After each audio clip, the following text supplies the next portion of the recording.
Мне нужно поговорить с теми, с кем всегда легко. Если вы нажали на это видео, у меня есть чувство, что я знаю, кто вы.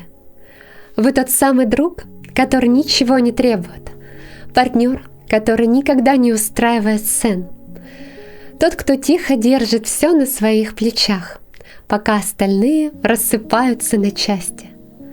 Вам постоянно говорят: у тебя такое успокаивающее присутствие, с тобой так легко. И долгое время вы носили эти слова у самого сердца.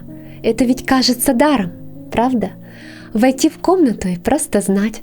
Вы чувствуете напряжение в воздухе еще до того, как кто-то заговорит. Вы точно знаете, кому больно, кто злится. И еще не сняв пальто, вы уже смягчили себя, чтобы вписаться в это пространство. Вы становитесь тем, кем им нужно. Вы сглаживаете углы.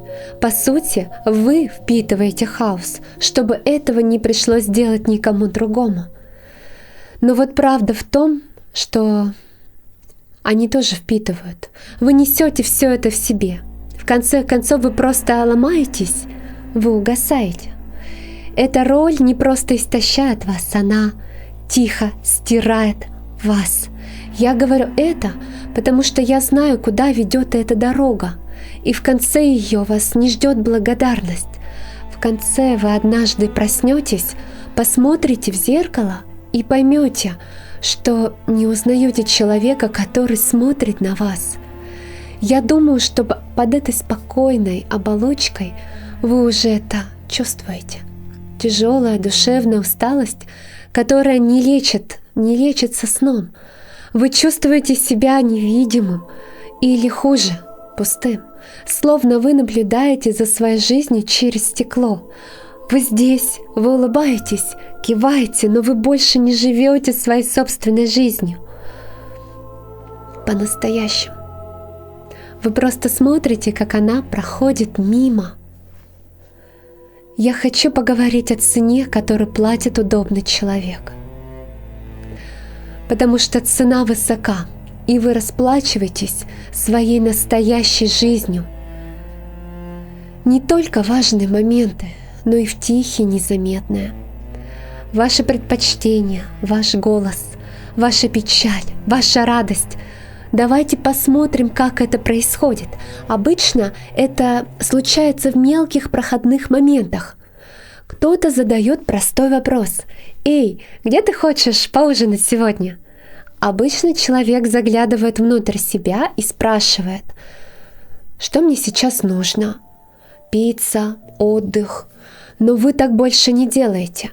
Когда вам задают такой вопрос, вы полностью игнорируете себя. Вы смотрите наружу, вы чувствуете их настроение, вы падаете, чего они хотят, что сохранит мир, и затем в одно мгновение вы предполагаете им их же желание, упакованное как ваше мнение. Я не против, как ты хочешь, так и будет.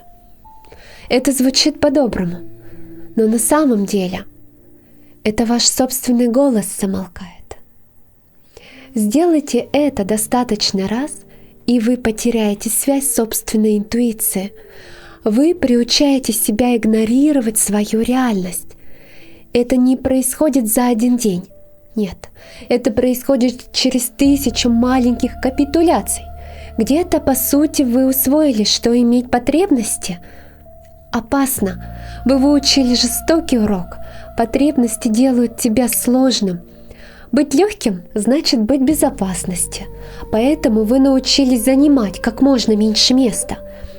И это сработало. Это заставило людей полюбить вас.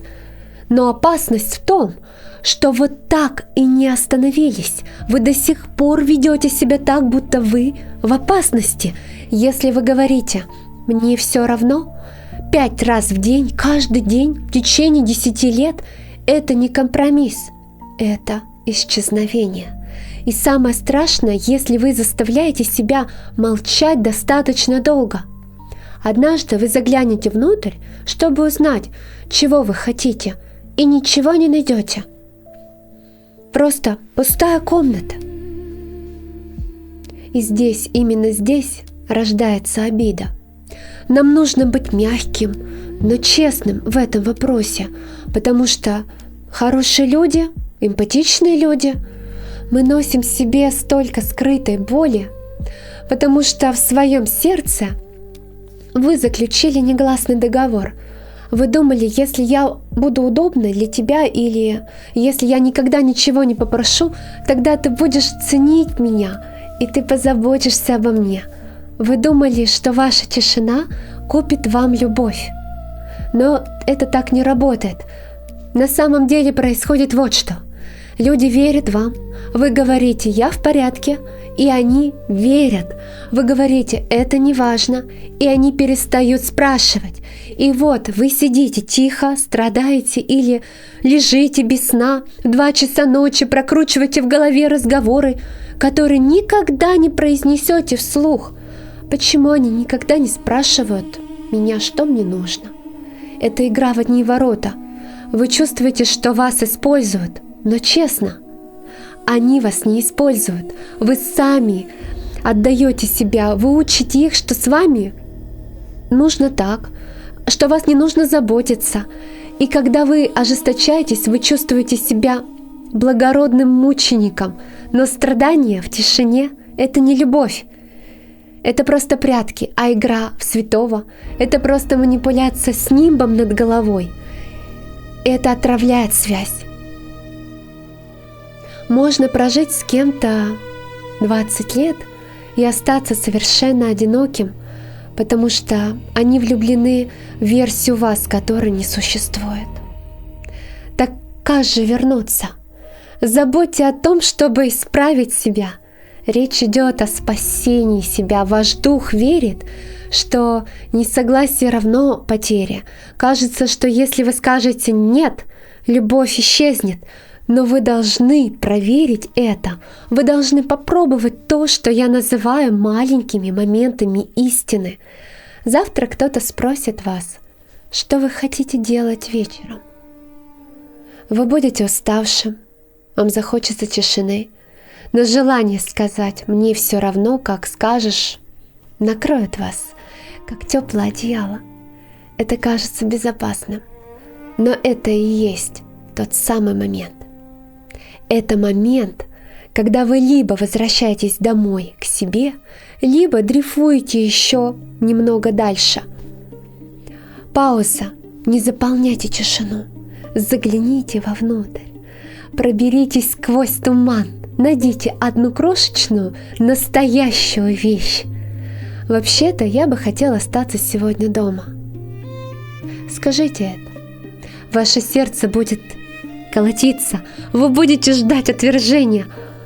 Возможно, они удивятся, они могут спросить «правда? Почему?» Может возникнуть трение. Хорошо, пусть будет трение, потому что трение – это доказательство контакта. Это не ловкость, не ошибка. Это звук того, как отношения растягиваются, чтобы вместить настоящего вас. Если связь рвется от того, что вы высказали предпочтение, значит, она уже была разорвана. Вы просто держали осколки вместе, но в большинстве случаев мир продолжает вращаться. И в тот момент ваше сердце узнает новую истину. Я могу существовать, и меня все равно могут любить. Вам нужно снова нащупать свои границы. Вам нужно занять место в комнате. Я знаю, вы боитесь быть эгоистом, но уважать себя – это не эгоизм, это жизненно необходимо. Прямо сейчас вы не даете людям настоящего себя, вы даете им свою пустую чашу. Перестаньте пытаться быть нетребовательным. Вы не машина, вы человеческая душа. А душа требовательна. Нам бывает больно, мы бываем сложными. У нас есть мечты, в которых нет смысла. Будьте весомыми, бросьте якорь. Позвольте себе быть немного сложными, потому что альтернатива – это дойти до конца жизни и понять, что вы были просто фоновым признаком в чьей-то чужой истории. Не делайте этого с собой. Возвращайтесь к жизни.